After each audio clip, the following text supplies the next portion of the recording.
It's really interesting though, because I don't know have you read the IKEA case study? No. Okay. If there is one thing that I'm going to ask the watchers to do, it is go into your LLM and say, what is the AI IKEA case study, and spend some time with it, because it's fascinating, right? Yep.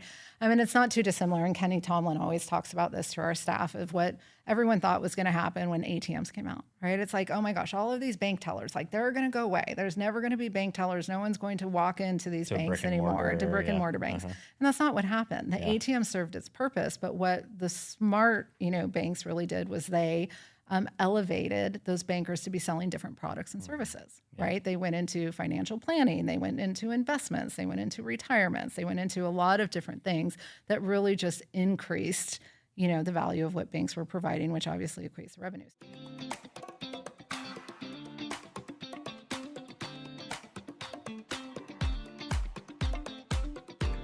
What's up, everybody? Welcome back to another edition of the Ad Podcast. We're in the studio again. We're doing more of these in the studio each week, so continue to follow along as we step up production values. We've got a really fun guest for you guys today. Robyn Freye is the President and Chief Growth Officer at Cord Avenue. She's a distinguished growth architect and advertising executive with over 25 years of experience, scaling both independent agencies and global holding companies. Recently appointed in early 2026 as the first ever President and Chief Growth Officer of Cord Avenue, she's responsible for the agency's global strategy, client leadership, and commercial performance. Before joining Cord Avenue, Robyn served as Chief Growth Officer at Stagwell, where she was instrumental in scaling the network across North America and securing several Fortune 100 clients. She was a founding leader behind Stagwell Sport Beach, the ultimate ticket now at Cannes each year. At the Cannes International Lions Festival of Creativity, which has become a premier destination for athletes, brands, and marketers. Earlier in her career, she held a senior leadership role at leading search consultancy. In this capacity, she guided CMOs and procurement teams through complex multinational agency reviews and organizational redesigns. Her background includes senior leadership positions at high-profile agencies such as RGA, the Burnett Collective, Digitaria, and Pierre & Odell. Robyn's known for building modern growth engines, integrated systems that fuse technology, particularly AI, media, and creativity to drive measurable commercial impact. Her current mission at Cord Avenue involves formalizing the agency's go-to-market strategy while navigating the industry toward agile shifts and independent agency models. And she holds a bachelor's and master's degree of communication from San Diego State University, where we are filming today. Well, not at San Diego State, but we're here in downtown San Diego, my hometown, your hometown. I love it. Robyn, welcome. Thanks for coming on. Thank you. Thank you for having me. Yeah, I'm excited. So, I know I gave a little bit of a mouthful of a bio there, but why don't you take us back to the beginning? So obviously, you went to school at San Diego State, but did you grow up here in San Diego as well? I did, for the most part. I've been here for 40 years. My family's originally from Hawaii, which is a big part of who I am and what I believe. But yeah, I've been in San Diego for almost 40 years. I love it. So you've been able to stay here your entire time through your career? For the most part. My second home is on an airline, though. Yeah, that's kind of seems to be the drill.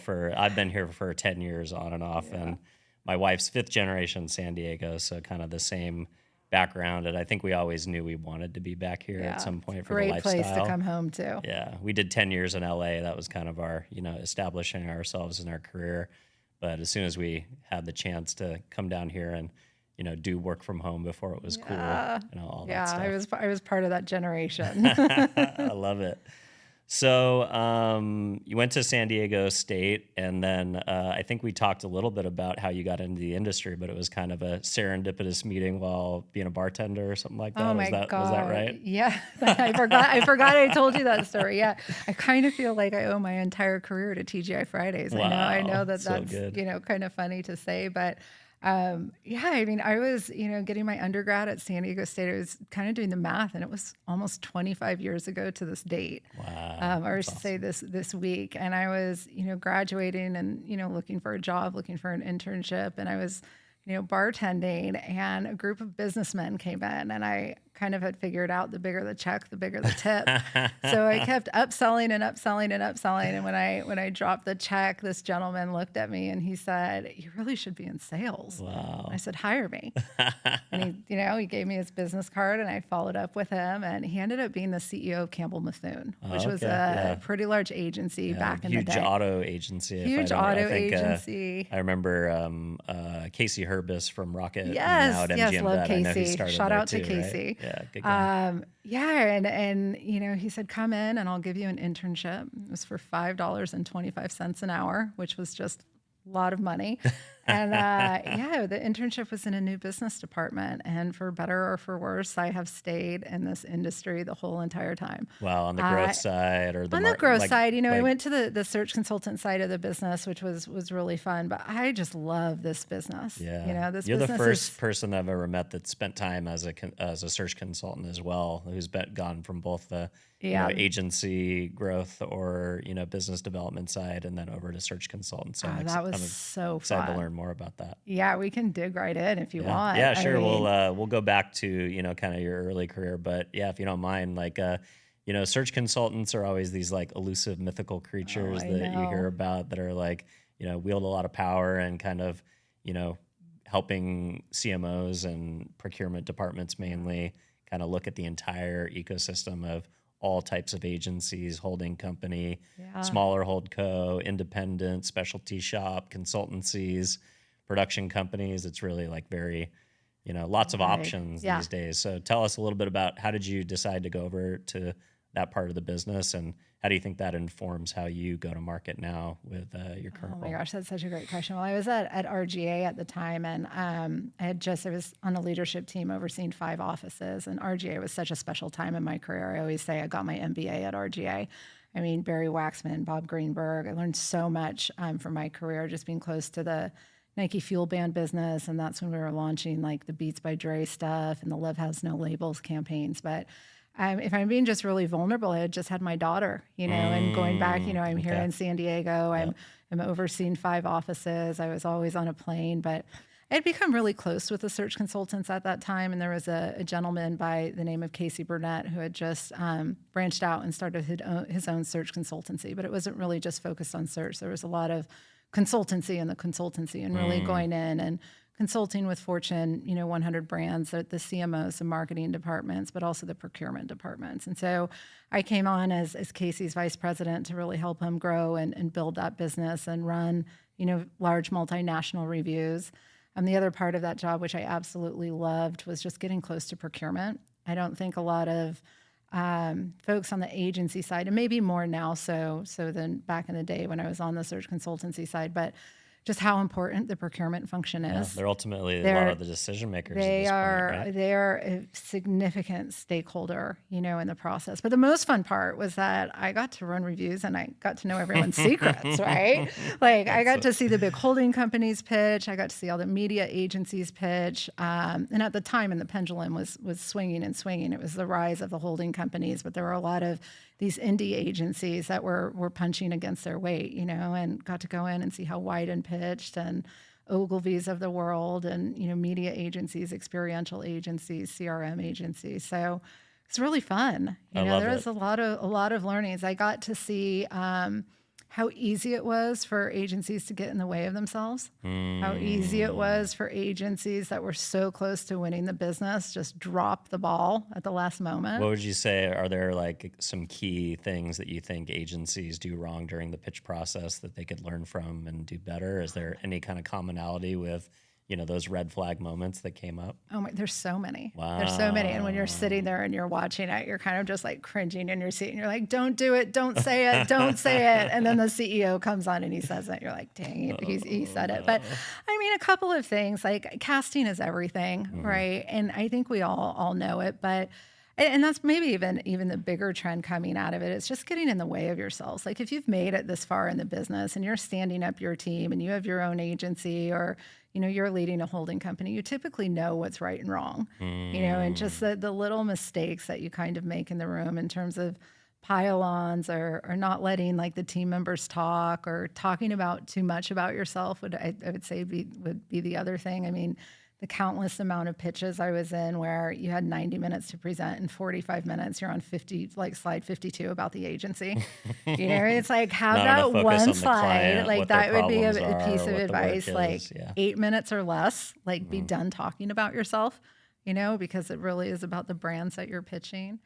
The other thing I really took away from that was how important it was to ask the right questions, and really more so at the beginning of the process than not. Like you usually have some type of, QA session before you even get to the tissue session. And one of the key mistakes that I saw was a lot of agencies sometimes have younger business development folks or maybe, middle market or middle managers that are kind of running this new business process, and they'll have them, get on a call and read the sheet of like, here are the 10 questions we need to qualify this. And, the good agencies usually have their chief strategy officer, on that and saying like, what is the real brief? Like what is a real problem that we're trying to solve here? And I think when you can't start, be diagnosed with like a template. that's exactly. Q&A. And when you start from a different point, you're catapulting yourself, ahead of the rest of the competition just in that short period of time. What about the famous chemistry meeting? They like, I think a big part of, the state. I talked to an agency leader the other day who said he wants to go back to where the 1 hour that he has with his client each week is the best hour that they have. Like, I love that. Like they should look forward to their meeting with their agency in their calendar. But the reality is there's a lot of trust. Yeah. There's a lot of personality, a lot of big personalities. And at the end of the day, you have to really love spending time with these folks because you're going to be spending a lot of time together, a lot of trust. Like, how much would you weigh that chemistry, dinner or whatever they call it, like where you get to know the people more like off the books and see if you could gel well personality-wise? Yeah, my opinion is that it's actually what wins the pitch. Wow. I mean, when you hire a search consultancy, so there are reviews out there where they may just be buying a campaign or they might be buying a commoditized product. But usually when you hire a search consultant, you're buying an agency, right? And what I found was, you always said that there was going to be 3 finalists, and 90% of the time there was 4 finalists because the marketing teams couldn't agree on somebody, or somebody went to college with somebody, and so there's always 4. So there's a relationship thing. And I'd say 2 always fall to the bottom and 2 rise to the top, right? And a lot of times the 2 that rise to the top come in and they have similar strategies. They have similar creative ideas. Like that was shocking. And it really goes back to when you're signing those, hey, we're going to pay for the ideas, or, we're going to charge $25,000 because we want to own these ideas. The real reason is because you come in and the taglines are like 1 word off from each other, or the colors look the same. When you're being briefed from the same part, and we've all been in this industry and all worked with one another, the ideas really start to kind of blend together. But back to the point, like 2 would fall to the bottom and 2 would rise to the top. And at the end of the day, it's like, can the agency solve my problem, and who is my person, or who is my team, right? And those are the two fundamental. And then obviously, like, let's give the nod to procurement. Can they get the pricing right? Yeah. And so I would say casting is everything. Yeah, that's really interesting. And then you mentioned like, principals talking too much about themselves. I mean, obviously the whole point of the pitch is to bring in a group of subject matter experts, a cast of characters as you just pertain to it. But how does that feel as a consultant representing the brand when, a principal spends the entire time talking? He's got other really smart people in the room, probably diverse perspectives, maybe younger folks, maybe social experts, media experts, people that represent different demographics and different affinities that might be interesting points of view on their product or their offering. How important is it to kind of diversify the pitch to where different people get a chance to shine? It's everything. Yeah. It's everything. I mean, I see it as the founder should come in, know that they're going to support the business, know that they're going to commit to making everything right, tee it off, and then maybe help to lead and guide the discussion at the end. Answer the questions and just be seen. Let the team do the work. So being back on the other side of it now for quite a while, there's a lot of talk about the pitch going away. There's a lot of talk about, agencies that won't pitch. They have like a new model. Do you think the pitch is it too ingrained into the ethos of, why we watch the show Mad Men and all the other things? I mean, it's a high stakes, dramatic business process that was exciting enough to spin off a television show and a reality show. Yeah. It has that kind of stakes and that kind of intensity and drama and pressure and, people winning and losing. Like, do you think that will always be a part of the process, or do you see the pitch process changing or evolving? As long as procurement's around, the pitch process is good. Like, the pitch process is going to say, I do see like smaller reviews, like not really going up. Like a lot of things that were like project based before, I see procurement like really kind of leaning out and just being like, we have our set of partners, or having, set rosters where brands can just go to and not have the reviews. But I don't see the pitch process going away. What I am watching happen, is it changing a little bit, because procurement's now just realizing that AI is talking to AI, right? It's like the agencies are using, their tools, and all these RFP tools are now starting to pop up all over the place in terms of what you can use and speed, but you're really just having your LLMs talk to one another, because wow. So it really is bots marketing to bots already. It's bots marketing. We submitted a RFP a couple of weeks ago, and they asked for so much information, and we even went back to them and we said, this is going to be like a 200-page response. Like, is this like, what is really important in this response that you need to read? And they're like, we need everything. So we're like, okay, well, we're going to give you everything.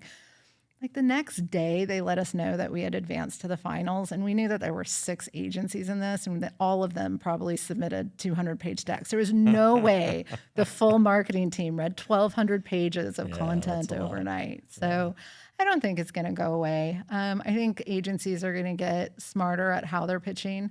I think the pitches are actually going to be more fun and more interesting, because now you can, bust out videos in 5, 10, 15 minutes. I think the use of AI in pitches is really interesting as well. I've watched some agencies bring AI agents to the table now and actually have them run a pitch. That is right. wild. So I'm going to introduce so-and-so. This is AI agent. He, she, they are going to be time comp.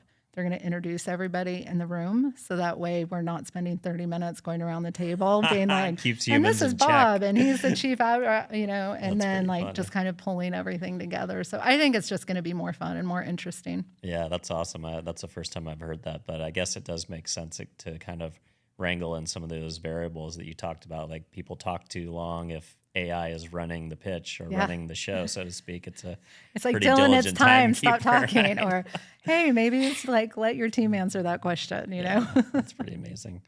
All right, so I want to spend a little bit more time on your background, because I think it's unique and interesting. So RGA, famously back in independent hands now. Yeah. I got to attend their press dinner at Cannes last year and kind of see the rollout of, some of the ways that they're thinking and some of their plans.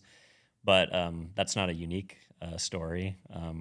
Lots of founders that have sold their agencies to Holdco, like Dan, et cetera.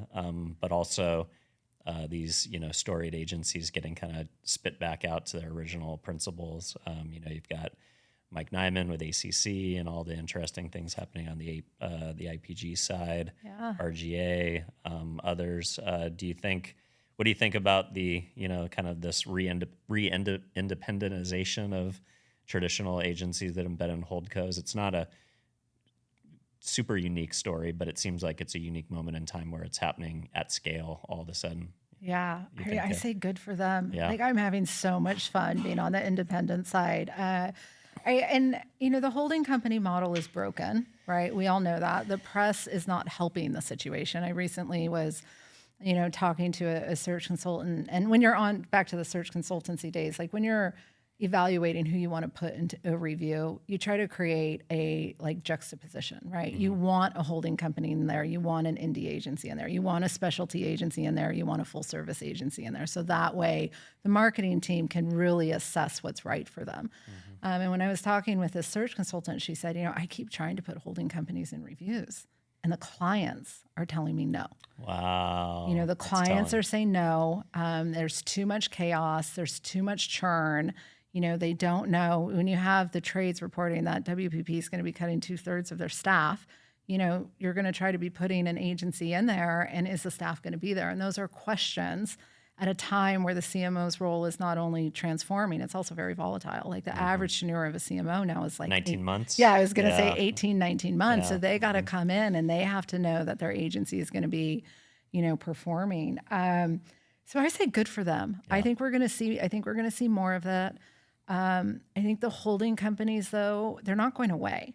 Yeah. Right. You guys are kind of a holding company, right? We're a little bit of a holding Yeah. company. You know, Yeah. we're different. We're modern. You know, we have a subset of agencies that are underneath us that, you know, we have, you know, acquired, but we're one team. Yeah. You know, we're not dispersed across, you know, multiple offices. You know, we all work together in one office. We're all working against, you know, in terms of like the same, you know, businesses as well. So, but I also just don't think the press is helping. And that would be one thing that I'm like, you know, do you think the press has become too obsessed with being like kind of clickbaity journalists, like the TMZ of the advertising industry? Like, you know, I'm an independent journalist and I've never done a story that is negative. Yeah, thank you for you that. know, yeah, I mean, I think at the end of the day, that's not what trades exist for. Like That's trades exist for highlighting good people and good work That's and correct. telling stories about the industry that help people learn. Like I think when the trades become like TMZ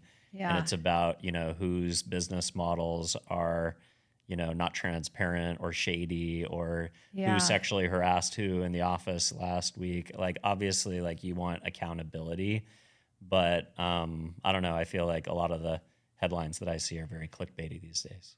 I just feel that they're very negative. Yeah. You know, and I don't really think outside of some of the stuff that's happening with Publicis, I think they're looking for the negative part of the story and bringing that up. Like Cindy Rose is doing a fantastic job. Like somebody give that woman a medal. Yeah. You know, like she is turning around that organization and it shouldn't be expected of her by any means to do it overnight, you know, but when you read the trades and you read the press, they're focusing on all the things they're not doing as opposed to the wonderful things that they are doing. And our industry is going to be a better place with the WPPs and the Publicises and the, you know, Omnicoms of the world surviving and thriving. Totally. You know, independent agencies aren't going to exist without that type of liquidity in Yeah, right? that's a good point. And then there's these large multinational brands that need these holding companies. They need They global need scale. global scale. You know, they need the you know, they need the what's the word I'm looking for? They're needing you know, the scalability within like the media dollars. Yeah. Right. So we need them. And so that would be like my one hope. You know, I took a break between Stagwell and Court Avenue. I took some time off and I didn't read one Ad Age article. I didn't read one Adweek article. And it was awesome. How much time did you take off? It was like a month, a Oh, little okay. over So a month, not- but it not was a just good month. A short It was a good sabbatical. month. Yeah. No, it's good to do a digital detox every once in a while, and if you have that time between roles to take it. All right. So, did you meet Dan originally at Digitaria? I assume? I did. Okay, I did. So that's also a really, really great story. So I met Dan when I was Digitaria, and they had just been acquired by JWT, and part of my role was to help sell in digital services to JWT. So I like to say I had coffee at JWT because that was a very hard job and I was only there 10 months. But I did, and I do believe just, you know, throughout your career and just throughout your life, for some reason you just meet people. And at the time you don't know why you're going to meet them, but then you kind of figure it out like 15 years later. So Dan Cobby, obviously he was one of the founders of Digitaria, which then became Mirum. He was, you know, a very well-known executive at WPP. You know, he started Court Avenue with Kenny Tomlin, who also was, you know, had started and sold Rockfish to WPP. So they met, and I was having coffee with Dan, and I was like, Dan, I'm having a career crisis. I'm at this holding company. They're thriving. It's fun. We have Sport Beach. There's just so much going on, but I'm not close to the work anymore, you know? And I'm like, do I go to another holding company? Do I go to another agency? And he's like, Robyn, come work with us. Like, come work with us. Like, this is the time, this is the moment. And I had been following Court Avenue for a really long time. And, you know, I think just reflecting back on my career, wherever I've landed has either been like a smidget ahead of the hockey puck or like right alongside the hockey puck, right? And so I look at RGA, I look at like Pereira and Odell, like we were the first ones to be doing branded entertainment and really doing creative things around experiential. And even on the search consultancy side, just going in and watching the indie agencies, you know, that was the rise of the time when Mischief and Tombras were coming up and just some really, really cool things. So Court Avenue, in my opinion, is just a little bit ahead of the hockey puck right now. And it's been really fun just in terms of helping the company to scale and watching all of the innovative work that we're doing and we're putting out in the marketplace. I love it. So, Court Avenue, how would you say you guys are positioned in the market? What types of clients are you looking for? What does the portfolio look like today? Like, what are some of the characteristics of Court Avenue so and the types of clients that you guys are looking to attract? So fun. Well, I would say we do 5 things well, right? So that's another thing for like a tip for everyone out there. And this is what I got from search consultancies. Like, don't try to be everyone to everything. Don't try to be everything to everyone. Excuse me on that. But like, pick 3 things you're well at. I think 5 is okay right now because the industry is just changing so much. And it's like you have to add a couple things on there. But, the first is really just like CX and platform. So we're Kia's digital agency of record. We just launched AT&T's consumer-facing app. So if you're an AT&T customer and you didn't know how to pay your bills, that's all fixed. Go and update your app. It's awesome. It's amazing. The second thing we do really well is commerce. So we're the AOR, we're the commerce AOR across several, CPG pieces of business within General Mills and Clorox and others. So you don't call it shopper anymore. Nope, we're calling no, you caught me on that. No, the buzzword is commerce. Yeah. The third one that I'd say would be immersive experiences. So, and that's just been really, really fun. So, and if you're ever at Orlando Studios or Universal Studios in Orlando and you go through the Harry Potter experience, like all that technology we're doing. If you walk into a Best Buy and you're finding yourself play with an Amazon Alexa, that's all of the stuff that we're doing. The fourth one that I'm loving and having so much fun with is AI. So AI products and also services and consulting, and that is becoming a huge part of our business. So, it's about 35% of our business overall, but I'd argue that AI touches 100% of our business. I can imagine. So is it helping businesses with AI transformation, AI adoption? That is part of it. So we're going in and we're consulting not only within marketing teams, but at the enterprise level. So transforming how, supply chain is working, transforming some of that. But off the record, and we really couldn't say this, but essentially we are Kia's AI AOR. Wow. Okay. So we've built them their own, brand brain that we're calling it. We're transforming how Tier 1 is connected to Tier 3. We're transforming how their sales agents are actually interacting with customers. And that's been something like just being, closer to the work. The sales agents on the car lots, essentially, but leveraging AI. Oh my gosh! So them. this is fascinating. Yeah, so, I'd love to hear about it because Toyota probably gets tired of me telling the story, but I've bought and sold my last 4 cars through Carvana or Zoom or Vroom. Because my wife had a experience where she went to the Toyota lot, she was ready to buy a Prius, she had the money in the bank account, was ready to pay cash, and some traditional sales guys like, don't you need your husband here to make this decision? And then we've gone direct to consumer ever since. So I'd be curious to kind of hear, how are you helping? I think the idea of car purchases as frictionless as e-commerce is kind of here to stay, at least for my generation and under. So how are automotive companies that have the burden, I would say, in my opinion, of a legacy dealer network, how are they modernizing and competing against the likes of Carvana and Vroom and some of these other new services? Well, so it's interesting. So the automotive industry as a whole has a problem with how their sales teams are set up. And the first one is that they can't retain their sales staff, right? So the average tenure, depending on what type of dealer you are and what type of car you're selling, is only between 12 and 18 months. So now, as a consumer, when you're showing up to the lot, these individuals that you're talking with aren't even educated, right? They don't know enough about the product and the expertise to actually be asking your questions. So in the case of our automotive client, one of the things that we're piloting right now is actually an AI-assisted agent. So, and I should say piloting, this is actually in market right now. Wow. So imagine a world where you download an app, that's your AI agent, and it has all of the information in there that you already have been while you've been searching on the website. The information is tied to it. And instead of going to a salesperson at a dealer, because the other problem that these dealers have is that there's so much foot traffic between Friday and Sunday, but there's no one there Monday, Tuesday, Wednesday, Thursday. So they have a problem with they can't get enough sales reps into the car. There's a whole different kind of, staffing challenge that they have there. But essentially it says, what time do you want to come? You come at 11:30. It gives you a code and a parking space number. Right. So then you go, you don't even have to talk to anyone. Wow. You can do a get test in, drive you without. plug in, Oh, you that's plug so in your thing, cool. you press play, and it says, what do you want me to help you with? I know you had asked me on if your Yeti is actually going to fit into, the console. It doesn't today, but it will.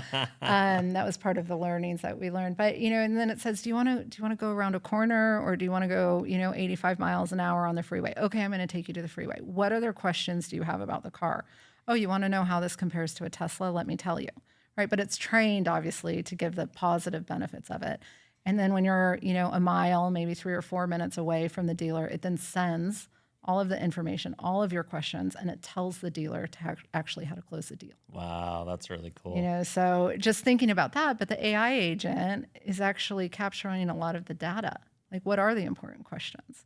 Right? Like, what are they asking to be compared against? Right? So it becomes this whole thing where you start training a brand brain, but that's really cool. That is really cool. How far do you think we are from autonomous test drives, where a lot of these car companies are have autopilot built into the systems now, or the cars are being used for autonomous Uber drives in testing? Do you think there will be a time when you can kind of come on to a lot and sit in the passenger seat and have the car just take you for a test drive on your own?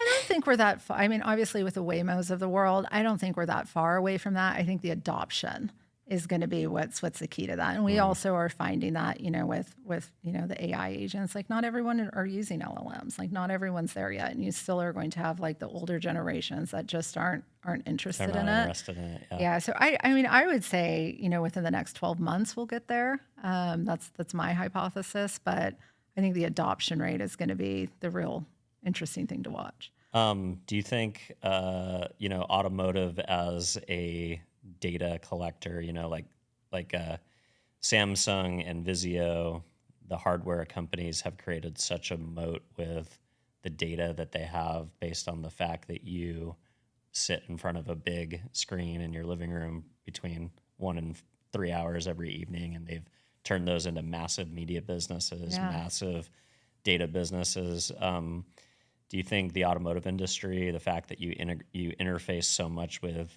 Spotify, my kids watch, YouTube videos when we're parked for 20 minutes, while we're, grabbing fast food or charging the Tesla. They're sitting on, in a world where, everybody has a retail media network or a commerce media network, do you think the automotive companies will start building a data set based on how their consumers are interacting with hardware through their devices and using that to build their own commerce media networks? I'm sure. Yeah. And that's the, we're all in this kind of intelligence era right now. And I think what's going to come out of the intelligence era is how much data that we're actually able to collect, and what are we going to do with that data? And that's going to be what's really interesting about it. I love it. All right.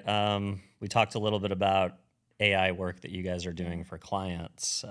What are the most transformational use cases of AI as an agency right now, especially a forward-thinking agency like yours? How does it show up in day-to-day work for clients where you are accelerating timelines, doing things faster for less money, punching above your weight class as an independent holdco model? Like, where is AI having the most impact on the business today as an agency? I mean, as an agency, because we're working on AI so much with our clients, right? And so, I mean, across the board with 4 or 5 clients, we've helped to create these, brains, like what we're calling like brand brains. And so they're just training and they're getting smarter and smarter and smarter. But that means that we have to be ahead of the hockey puck. Like if we're actually consulting with these large brands on how to transform their organization in this new, intelligence era, we need to be ahead of the hockey puck. So there's a lot of stuff we're doing. I think the most important is how we're working cross-functionally.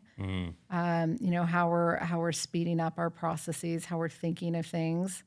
The RFIs and the RFPs come up as well. I mean, I think back of when I started a new business, how much time we actually spent on doing things, and now you can just churn almost it. like you can just turn it out. Instantaneous response. And It's to some really degree. interesting though, because I don't know if have you read the IKEA case study? No. Okay. If there is one thing that I'm going to ask the watchers to do, it is go into your LLM and say, what is the AI IKEA case study, Okay, and cool. spend some time with it, because it's fascinating, right? Yep. I mean, it's not too dissimilar. And Kenny Tomlin always talks about this to our staff of what everyone thought was going to happen when ATMs came out, right? It's like, oh my gosh, all of these bank tellers, like they're going to go away. There's never going to be bank tellers. No one's going to walk into these To a banks brick and anymore, mortar, to brick and yeah. mortar banks. And that's not what happened. The ATM served its purpose, but what the smart, banks really did was they elevated those bankers to be selling different products and services, right? They went into financial planning, they went into investments, they went into retirements, they went into a lot of different things that really just increased, the value of what banks were providing, which obviously equates to revenue. So IKEA had a similar situation with all of their customer service. So they were getting millions and millions of customer service inquiries. Like, I don't know how to put my bed together. I just can't, I couldn't even fathom to think about it. Yeah. I mean, so they started to put bots on it to answer their questions. And this isn't this year. This is 3 or 4 years ago. AI has been around for a long time. Whether it used we to be called machine learning. I think, and right? it's just, it's just there. And so now we're it's calling retail essentially. So the retail version of machine learning is That's AI. exactly what it is. But then they figured out that the bots could do the majority of the work, but they had an 8,500 person workforce that was essentially their customer service. And they're like, what are we going to do with these 8,500 people? They were the most intelligent people in the company on all the products, right? Like they were the brain behind all of this, because they needed to understand the products, they needed to understand the pricing, they needed to understand locations, all of that. So they turned them into interior designers. Right. So their whole thing is now and it's a different revenue stream. I think in the first year that they launched it was $1.4 billion in sales, but it's let's give these people the tools they need. So I don't think that technology by any means is ever going to replace the workforce, right? The companies that are doing it right are going to look at the valuable talent that they have and just look at it as a way to have a different business model that's going to create revenue. Right. So those are some of the things that we're thinking too. It's how are you modernizing, your brand, your company, your supply chain to now use all of this intelligence to create more revenue, to create different revenue streams. I love that. I love, because obviously the biggest fear out there for people is oh, am I going to be replaced by AI? Is my job going to be replaced?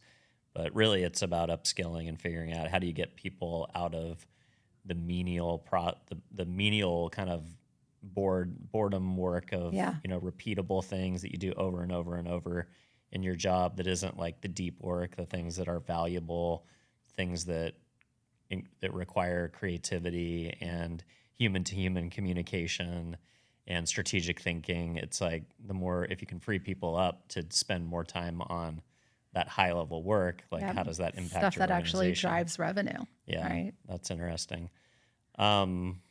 And then at the same time, you do see a lot of companies cutting back right now. Yes. So I love the ideas. So you think the companies that will win in the future are not the ones that look at AI as an optimization, as a way to, optimize their workforce or find the redundancies and eliminate headcount, but it's going to be the people who retrain their workforce that's getting freed up to do bigger and more important work. That's correct. Yeah, that's cool. That is correct. I love that. How does that show up in an agency? If somebody was pulling, reports for a client, what are some of the things that they can spend their time that you found that was maybe not something that was super obvious, but now it's somebody that did something that AI has helped supplement or accelerate. Now they're doing something new. Do you have any cool examples of that? I go back to our IKEA example.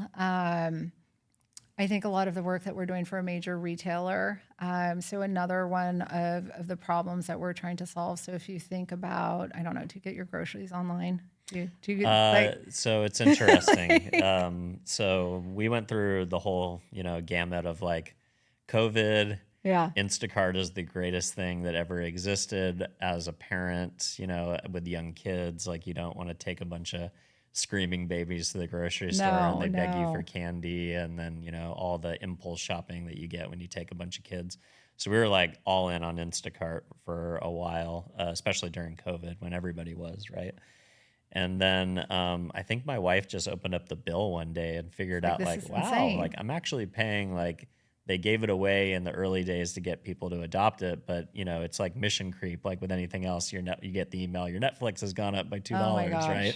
It's like these things eventually. It's They either start to creep up. yeah, it's either cheap because you're the product, or eventually you're going to pay for it in one way. You're going to pay for it by becoming the training model or the data or whatever they're using to, feed the technology, or eventually they're going to make you pay, and it's going to be slow and incremental maybe. But then we kind of went the opposite of where my wife goes to Costco and Trader Joe's Yeah. now every week, or multiple times per week. And I think she's enjoyed rediscovering the serendipity of going to the grocery store and not always knowing exactly, reordering the same things because it's easy to hit a button and just order. It's like the spontaneity of going to the. I mean, I see it because I hardly ever go to the grocery store. I go to a grocery store and I'm like, what are all these I things? It's know. like I can pick these things to eat. And then the other component of that is, like Walmart.com is great for when you need some bananas right now, or Right you need now. like non-alcoholic beer by tonight, and you don't have the time to go out. It's like, I think it's become, both. Sorry for the long answer, but No, but I think it's like but the that's a same good reason that point. my So daughter likes to go to the mall again. It's like, like I know, there's and a it's pendulum, always like right? watch those kids because they're where again that hockey puck is going. Yeah, But totally. back to the point on the grocery store and your prior question. So and that very large retailer that you mentioned that I can't give that name to, but maybe you're picking up on. Sure. One of the biggest problems. So those people that are shopping for your groceries, there's an inventory problem. So they show up and they're like, oh, wait, there's no more Cheerios. Yeah. And so they're spending that time texting with you, and you may be at the beach or you may be this, and then they're not texting back. And that is so much wasted time. Yeah. And they actually don't have the answers because they don't have visibility into the inventory. Oh, interesting. Right. So one of the things that we are doing that is actually live now and is a great AI use case is actually having an AI agent that is in between the shopper and the customer. That's smart. Right. So, and that AI agent is trained on all of the inventory, right? And so that way it's like he just presses a button, they presses a button. It's like, no, they're out. And the AI agent then says, do you want this? Do you want this? Do you want this? Gives the best supplement. Here's the best for the supplement. replacement. Yeah. But here's like, I'm going to spoiler alert.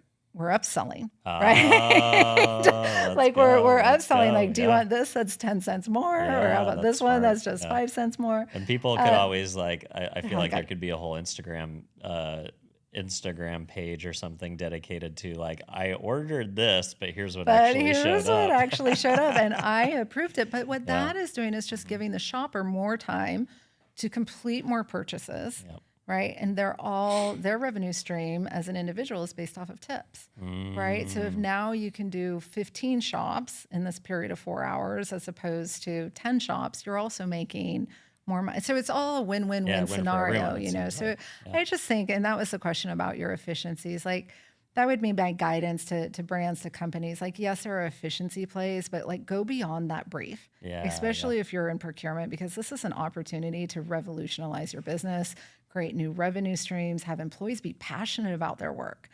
Like those people at IKEA must be so happy right now. Like they're not working in a call center to like being a like they're now like designer on the floor. Like how fun! That's like, such an amazing, Swedish. Idea. Swedish thing. Such a sweet-ish idea, right? I love puns. That's great. I wanted to ask you, we talked a little bit about Sport Beach. Yeah. I'm a huge fan. I've, guest hosted from the studios there, in Vegas and in Cannes. It seems like a very sexy, tool to have in the toolkit, right? Mm-hmm. It's like you have all these athletes at these cultural moments like All-Stars Weekend or the Super Bowl, or more traditional environments like CES. Or they were just at Adobe Summit as well. Oh, wow. Yeah. I didn't realize. Well, that makes sense. They're a client, right? Yeah. So, good place to have it. With those, are you thinking about a moment that you guys can own, that you guys as an agency can build kind of cultural relevancy or attach the Court Avenue brand? I know I interviewed Michael at CES, and one of the things that he was really super passionate about was his like floor tours that he Yeah. gives. Like he'll bring clients and friends and industry associates and take them on a tour of the floor and show them all the cool new things and how does it actually translate to the advertising and marketing Yeah. industry. You know, these things that are these innovations that are happening in consumer technology. Like, are you thinking as someone that leads kind of the brand Yeah. of Court Avenue? Like, is there a moment that you guys can market and build kind of some thought leadership around? Are you thinking about that? Yeah, 100%. Let's go. I mean, I just fundamentally believe that for any, agency to stand out, you need to have some type of platform, right? And if you're a smaller agency, that platform can just be something that you wrap content around, right? Or if you're a larger agency, you can actually invest some money behind it. But and I'm so proud of the team at Stagwell and Sport Beach, and just kudos to them for how it's spun off in its own business now. Yeah, I and heard that. Yeah, Beth is like CEO, and like standalone. I am like their number one cheerleader, like Yeah. rooting for them from the sidelines, pun intended. Gosh, I love these puns, but yeah, I mean, I think it's really important as an agency to do that. I would also caution, though, just and I say that because before we launched Sport Beach, in my opinion, at Stagwell, no one knew who Stagwell was. Right, that was the moment where people are like, "Wait, Stagwell's showed up," and they needed to do that because they're a holding company and they're competing against the different holding companies. You need brand name recrecognition in a holding company. 100%. But if you're like, a smaller, who's NBC? yeah, oh my gosh, I haven't even heard. Because I started at MDC, which is so funny. That's for a different podcast or a different story, But it's important for smaller agencies as well. There's ways that you can stand out in a big crowd, and I think that's really important. I met one of your new business guys at one point, and I know he was like the president of the ANA here in San Diego. Maybe he's no longer with you guys, but I thought like those are important community. Like, get your people involved in ecosystems in which they can not just show up and network, but actually lead those organizations, right? That's correct. Yeah. That's correct. Because you're never going to grow your business sitting behind a computer. Yeah. Right. So San Diego State, going back. Oh my gosh. 40 years. Oh my God. I wasn't at San Diego State 40 years ago. Don't try to age me, Dylan. That was 25 years ago. 40 years in San Diego. 40 years in San Diego. Yeah. Good distinction. I wonder, do you have much connection to the school anymore? I mean, it's such a powerhouse, entrepreneurial such a powerhouse school. right now. You think about Blender's Eyewear, Pura Vida bracelets, Super Coffee, like made like huge Tipsy Elves. Tipsy Elves, oh just these like massive, really cool, innovative CPG or direct to consumer brand, like SoundCloud towels. SoundCloud, like just like, and then also like a bunch of cool, SaaS agencies and things that aren't as sexy and branded. But the San Diego State Entrepreneurial Program is kicking out like some really interesting companies. I'm so excited to see it. Do you connect it with them? We do. Way? So especially at Court Avenue, and that's why I'm most excited to kind of be back into the San. I mean, we have like 5 or 6 offices, so we're not just based in San Diego. But I'm really excited to, be back in San Diego, be back in the San Diego office, because there's so much wonderful stuff that's happening down here, and I think a lot of people think of San Diego as like this tertiary city. Vacation place. We're so cute. Like you fly in and there's these palm trees, and why aren't people working? But when you really look into our economy, it's impressive. We are a gigantic city. We are growing. People are not moving out at the rate that they are in LA and in San Francisco. It's actually the 5th fastest growing city in the country right now. Yeah. Okay. So I did not know that. Yeah. But And the main feeder cities are Dallas. Well, in order. San Francisco, LA, Dallas are the top 3. And like California is the 5th largest economy in the world, right? And so I'm so excited. I posted something, online about an internship program. I had 2 internships up for grabs this summer. Nice. Had to be a San Diego student. Had over coming summer. Junior or senior. Had over 1,000 applicants in 24 hours. I can only imagine. I know, but it was great. I was like so excited to see like the community, thriving and stuff. But one of the interesting things that one of our clients was telling us, that in San Francisco right now, all out of home is completely sold out for 18 months.